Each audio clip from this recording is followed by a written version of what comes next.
Hi everyone, nubkeks here, and in today's video I'm bringing you the final form, probably for me, at least for now, certainly the next huge step up for a Geomancer composition in the Hydra clan boss. We're going to be going into hard difficulty today. Last week I threw in my all epic team, and pretty much with the best luck possible, I think they did about 22 million damage, something like that. So they did get the 1 key on hard, but I wanted to see, could we actually push it higher? If we put in legendaries, where can we go?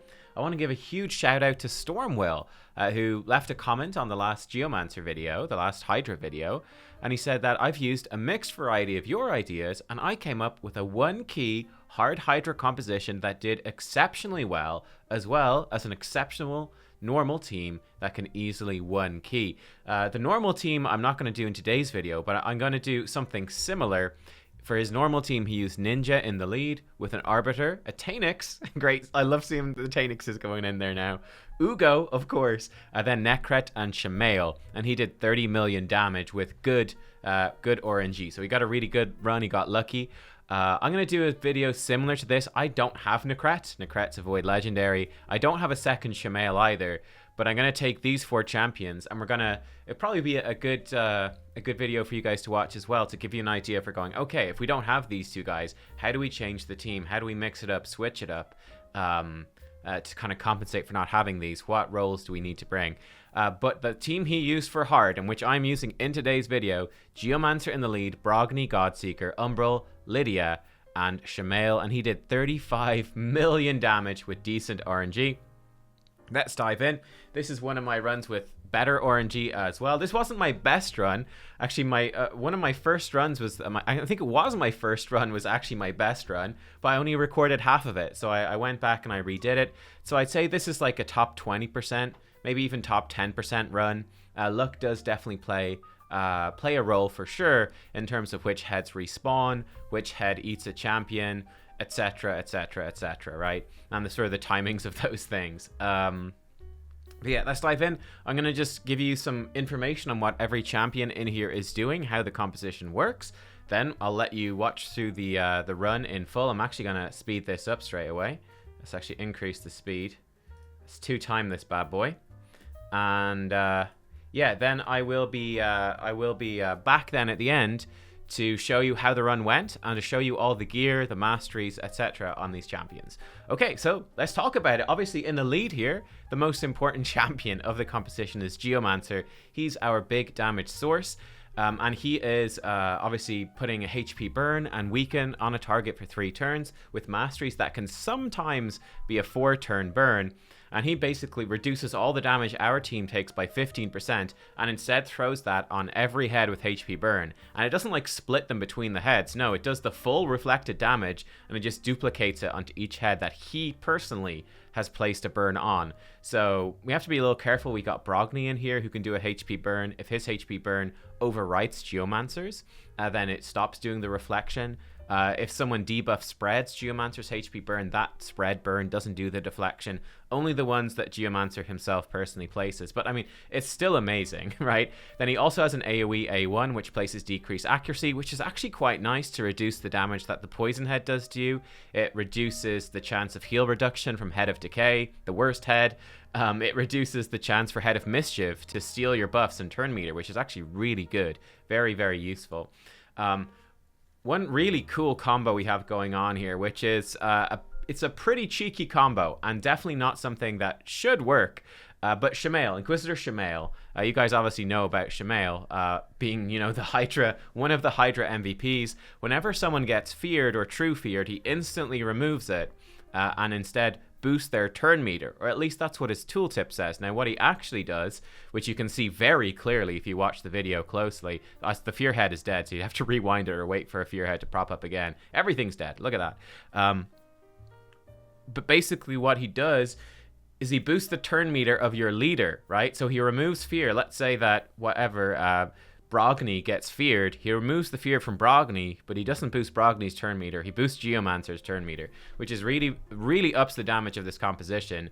This is like pretty much the 2 worst heads that could spawn in, by the way. I can't believe I didn't restart this run getting Head of Decay first. But yeah, so it basically lets Geomancer take way more turns whenever the fear head is up. which lets you get that burn up on more heads at once and really starts ramping up your damage like crazy. So that's Shamael, and Shamael also has got really big single target damage, which is great. He's also going to be the first person eaten, but we can live with that. Second person then, I guess we'll do second beside Shamael, is Lydia. Lydia, obviously, guaranteed legendary.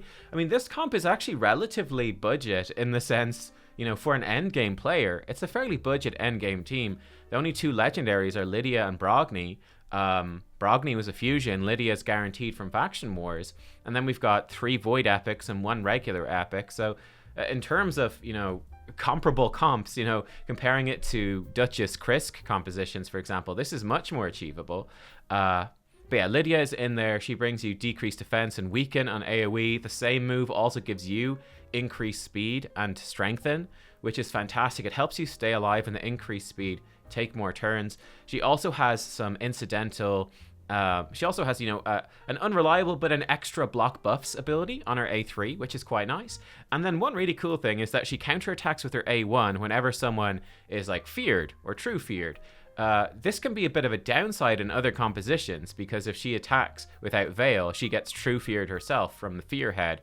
But with Shamael, it goes into this big feedback loop where basically she gets feared, or someone gets feared, Shamael cleanses it, but then Lydia attacks the fear head and she also gets feared, and then Shamael cleanses that, and she actually just ends up being an extra sort of turn meter booster for your lead when you are against that fear head. Which is a huge deal. Again, you can see here, this run, again, it's not even perfect. The fear head isn't there, but the more that fear head shows up, the better this run will be for you, like by a huge long shot. And right there's quite nasty too. The burn from Geomancer, 3% chance to fail, and it did, which sucked.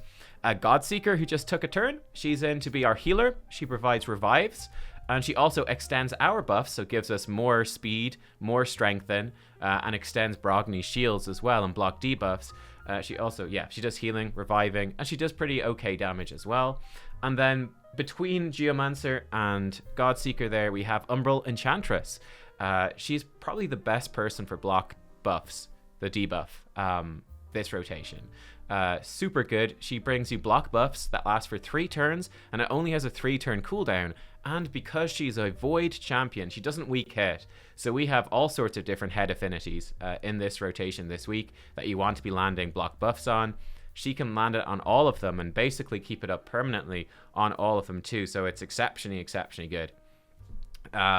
Unfortunately, the one thing that's a little bit random with my comp here is that I've only just started building her this week. She's only level 55. Her gear's not fully rolled up yet, and she's not booked. I'm saving books for CBC. In fact, I don't even have enough to fully book her.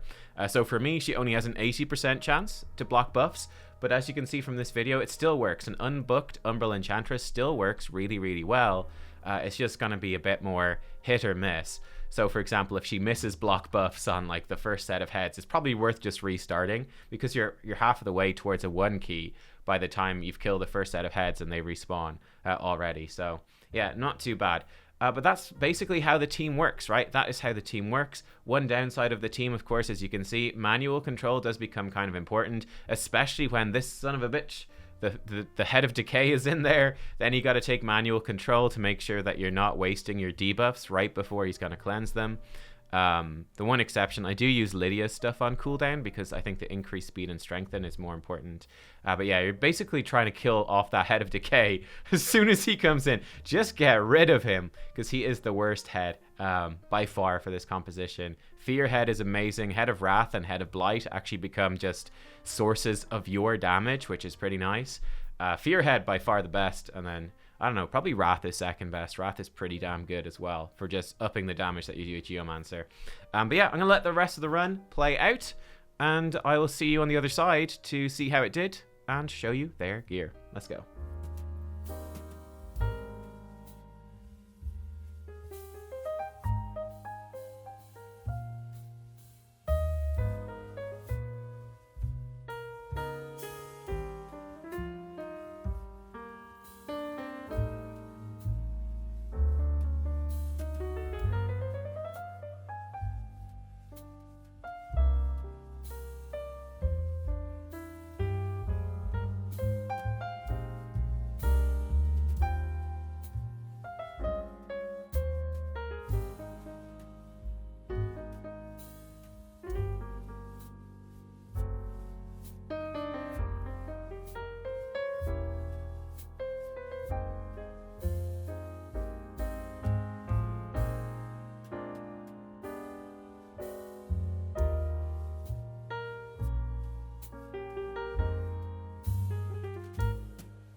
So there we are, everyone. 38.06 million damage dealt.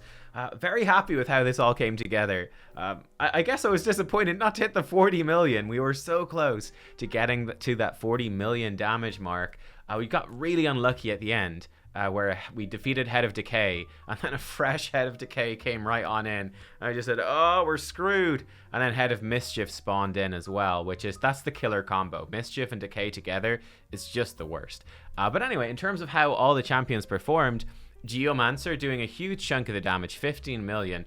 I mean, technically we actually have enough damage. If you take 15 million away from 38, that's still 23 million. That's still an easy enough one key team. Although obviously stuff changes around a lot, seeing as we be killing heads slower, and Geomancer gives us a really consistent way to kill, like the Head of Mischief, because the Head of Mischief doesn't redirect Geomancer's burn, which is part of what makes Geomancer so damn good as well. But yeah, Geomancer fantastic. Godseeker Aniri doing decent damage, and also being the bulk of the healing for the team, as well as bringing a revive. We saw we needed that revive for Inquisitor Shamael, who does tend to die. Lydia actually doing pretty good damage thanks to those extra counter attacks on the Fear Head. We were quite short on Fear Heads in today's run, but it still went really well. And again, she's bringing those crucial buffs. Underpriest Brogni with his damage reflection actually doing really nice damage. He contributes quite a lot, reflecting Giant Slayer hits with the shields he puts out, and also helping us stay alive. He did a good chunk of healing. And that's a big part of what helps us survive the Wrath Head, the Head of Wrath. We don't have decreased attack on this team. Right, there's no decreased attack. Instead, the way that we're surviving the Head of Wrath, who's going ham on us, is by basically with Lydia and Umbral always having block buffs on Head of Wrath, so he never gets increased attack. Then Geomancer gives us 15% damage reduction, Lydia gives us a 25% strengthen, and then Underpriest Brogni gives us shields. And then on top of the healing from Godseeker, and then the fact that this is a pretty tanky team apart from Shamael. You know, these are tanky champions. That just lets us not need to bring decreased attack, which is pretty big.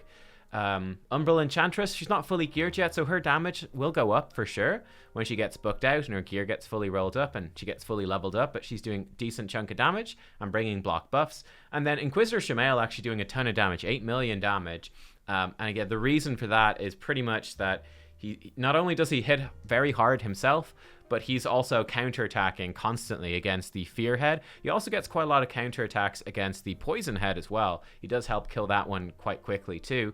So yeah, the main reason to bring him in is the fears. I'd be curious to see how this comp would perform if I brought in a tanky Shamael instead of one built for damage, to try keep that Fear Head alive as long as possible. I'd be curious to see how that would perform in comparison, but yeah, like I said, very happy with how this one is going. In terms of this stuff, Grat watches all the videos, so yeah, he loves it when I call him out in the videos. But to give you like some context here, you know, he's improved. He did 2 million last week because he pressed end battle instead of regroup. Big mistake. But you know, going in with the Duchess and Krisk team and Kaimar for resets and Lydia and 2 Royal Guards, he was doing 26.8 million damage, which is still really good. That's still really good. If these were Husks instead, so better affinity for this rotation, this would probably be even higher. But certainly for normal difficulty, I'd say even if these were 2 Husks, you know, we're pretty comparable with, you know, a really, you know, top-end legendary heavy team with Krisk, Duchess, and Kaimar. Like, these are some of the best legendaries in the game that you have to pull. We're going with a much more obtainable team right here, which I think is a pretty big deal. And yeah, again, it's 20.4 million to 1 key hard. So again, we are easily doing that. It's absolutely no stress. One nice thing is, if your clans are on top of it, by the way, if your clans are on top of this, you know, if you're doing 40 million per person, you need like 9 or 10 people with this sort of Geomancer team I'm showing here, or with like a Duchess-based team like Grat has here, you know, about 10 people, and you can beat hard in this rotation. I think it's much easier than the first rotation was. Though now I've got more champions built up, and we know more about Hydra. I'd like to try that first rotation again for sure. But I do think this one with Geomancer in here with this team is quite a bit easier. So there you go. That is hard. Let me show you the champion builds and how they're doing. Now that we've slagged off Grat. No. We've got Lydia here. So Lydia is going in as the support. She's built, you know, she's got lots of health, defense, very fast, very, very speedy, and plenty of accuracy. Again, she doesn't need quite this much speed or this much accuracy for hard Hydra, but that's fine. And her mastery is going into War Master and extended debuffs. Then we have Next up, we have Brogni. Brogni is going down to extended buffs, and he's also picking up Giant Slayer. I might revisit my Brogni build at some point. This is just the generic build that I built out at certain points, so maybe I could switch up some of these, but it works just fine. He's in a shield set, again, because I really use him everywhere, you know, Doom Tower especially. So he's in a shield set for that, which doesn't do much for Hydra, but it's okay. And he's got high health, decent defense, speed is good, crit rate is high enough, and yeah, he's got a good chunk of resistance and enough accuracy for this level of the Hydra. So that is the Brogni build. For our epics then, Godseeker. First, of course, I did a guide on Godseeker. I think I published it earlier today when I'm recording. So yeah, check out that guide if you want to see more about her. But she's got good health and good defense, decent speed, high crit rate, and then some resistance and accuracy. Her masteries are like this. On this particular team, actually, I guess you could switch into Terrans. So she counterattack with the Fears as well. She get more hits in and do more damage. Might kill the Fearhead too quickly though, but it does do nice healing on her A1, so it's a toss-up. Inquisitor Shamail is just built for damage for me. Right, so he's got actually a good chunk of HP, good attack, crit rate, decent speed, accuracy. So a bit, you know, not an endgame build. Like, he doesn't have insane crit damage, but yeah, it's definitely a question mark in terms of how you build him. You could drop his attack lower and build up his crit damage more, because one interesting thing is his counterattack A1 is never critical. So you could up his targeted damage against the Hydra heads by boosting his crit damage. And that won't affect his counterattack, so he won't kill the Fearhead quite as quickly. So that's something you could consider. And for his masteries, again, I might switch these up. I have him going a weird sort of way here, where he's got extra counterattacks against the Fearhead, and he's doing Giant Slayer, which does proc off of his counterattacks. So he kills the Fearhead really quickly. I am somewhat tempted to try next time, maybe resetting these and putting him into just War Master, and yeah, just having him not kill that Fearhead anywhere near as quickly and see how that works. That might be a better build. Someone who's tried that, let me know. How would that different build go? This particular build with this set of masteries kills that it kills the Fearhead very quickly, which does a lot of damage, but might make your team overall slightly worse. I'm not sure. Geomancer, obviously the highlight of this, he's actually in a deflection set. This is more so for Bommel, but it's not a bad thing to have. And he's got high health, good defense, good speed. Doesn't need to be quite this fast, but there's no harm in it either. And yeah, then he's got good accuracy, and that's about it. Again, for hard, you could boost his resistance up more. We could boost all their resistances up more to help them when he puts decreased accuracy on Head of Mischief, to help them just not get debuffed. But he works good the way he is. And again, he's in there with longer debuffs. We have given him a chance to get his cooldowns back faster for more of those burns.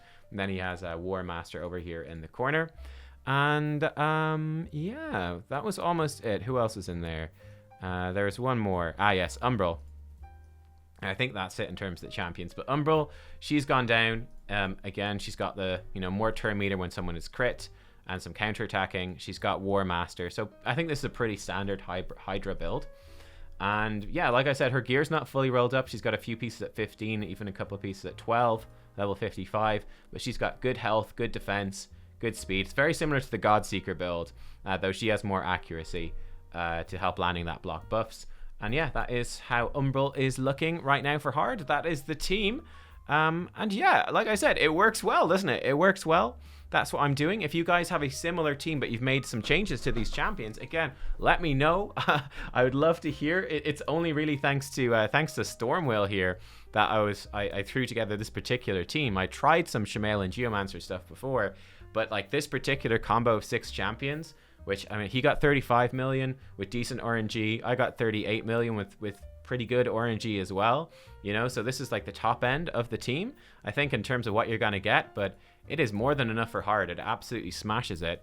And you could even skip out on some of these champions, put in slightly worse champions, and you could still be okay, like putting in, maybe Ugo instead of Umbral Enchantress. You're still going to be good.